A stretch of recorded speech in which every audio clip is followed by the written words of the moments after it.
nu e kadano da wenwe ado gboje to meo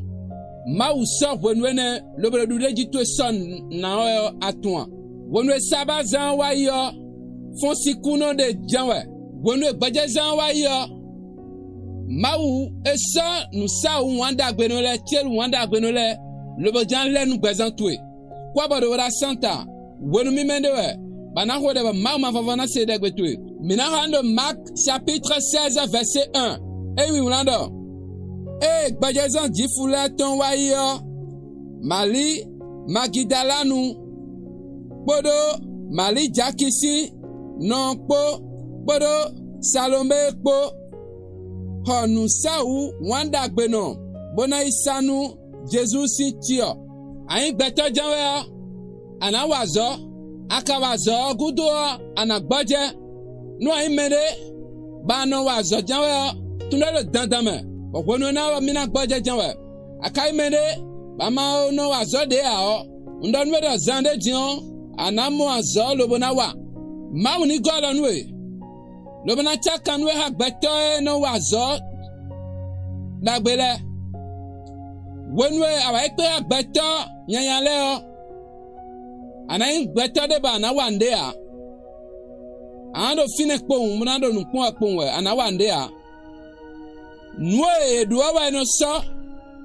lobono zeba nwe emadu aina no ba gbeto ni vivision plon de enoko nsa wanda gbeno po tielu wanda gbeno po do ere enazan nsa uto wanda gbeno kabechelu uto wanda gbeno no do zewa nunda gbena enazan lobana wa nunu kunde jide na enazan lobana na wanda gbede do meresi gbazan wu nwedo ede lobo kalo modawa indo wonu asa nutu enela jelo ba zan lobo zewa nunda gbena ndo dagbe do kwa me lo na tonje we ko lo na ja gbangba lo ba na dugbe ton wonu merci ayo amisi se le taton na wa zoro gbezan to me de Jerusalem comme e ya mi na ho de do po ando o akruno amisi se to ni wa zoro gbezan te me de Jerusalem comme debu de izege lo be de gbezan te me ni gbigba de Jesus Christ nko horon no me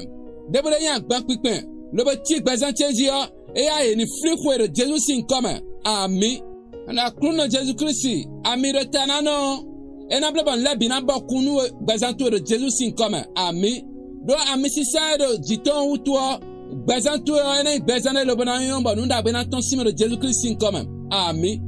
wonwe saba zanto e wa yo novi magbajo mandamlo titebo de afore titebo wande do fonsi kude de tekpon we de Jesus in come nwe wanda gbebe do gbezanto mele o ena no fine po man pon e a amo ena kondo gbezanto ji ba gbezanto ena de wanda gbebe do Jesus Christ in come ndo amisisa ena wanda gbebe do gbezanto me do Jesus Christ in come besi di eya misisa le do gbezanto ji o anamo siton do akuno do pokawe wala ami le bo partager de ha nos autour le Jesus in come bo abonné wala nu chaîne Ora Santa ton lo no e hongba mo de iholo